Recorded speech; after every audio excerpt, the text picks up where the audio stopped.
ગુજરાતમાં જ્યારે ડૉક્ટર કે મેડિકલ પ્રેક્ટિશનર નવું હેલ્થકેર યુનિટ બનાવે છે ત્યારે કેટલા રેટ ઓફ ઇન્ટરેસ્ટે એમને લોન મળશે એ મેજર પ્રશ્ન હોય છે.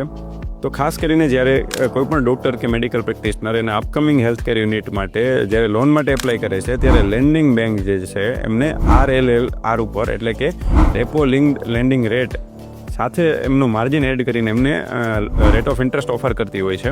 તો આ જનરલી આપણે વાત કરીએ તો કોઈપણ બેંકનો RLLR સામાન્ય રીતે જો 9.25% હોય તો એ જનરલી બેંક 0.25%થી લઈ અને 0.75% સુધીનું એમ માર્જિન એડ કરતી હોય છે. અને જે રેટ ઓફ ઇન્ટરેસ્ટ છે એમને 9.5%થી લઈ અને 10% સુધીનો પડતો હોય છે.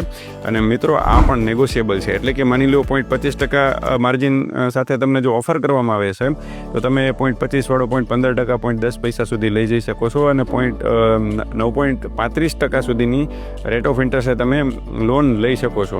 તો ખાસ કરીને આ જે છે સમજવું જરૂરી છે. અને આપણે આ જે રેટ ઓફ ઇન્ટરેસ્ટ છે એની વાત કરતા હોય ત્યારે ગુજરાત સરકાર પણ આવા અપકમિંગ નવા હેલ્થકેર યુનિટ ઉપર ઇન્ટરેસ્ટ સબસિડી 5%થી લઈ અને 7% સુધીની ઇન્ટરેસ્ટ સબસિડી આપે છે. મેટર કરે છે કે તમે કયા લોકેશન ઉપર આ નવું યુનિટ બનાવી રહ્યા છો. વધુ માહિતી માટે તમે અમારી YouTube ચેનલ રાજેશ સવનિયા વિઝિટ કરી શકો છો.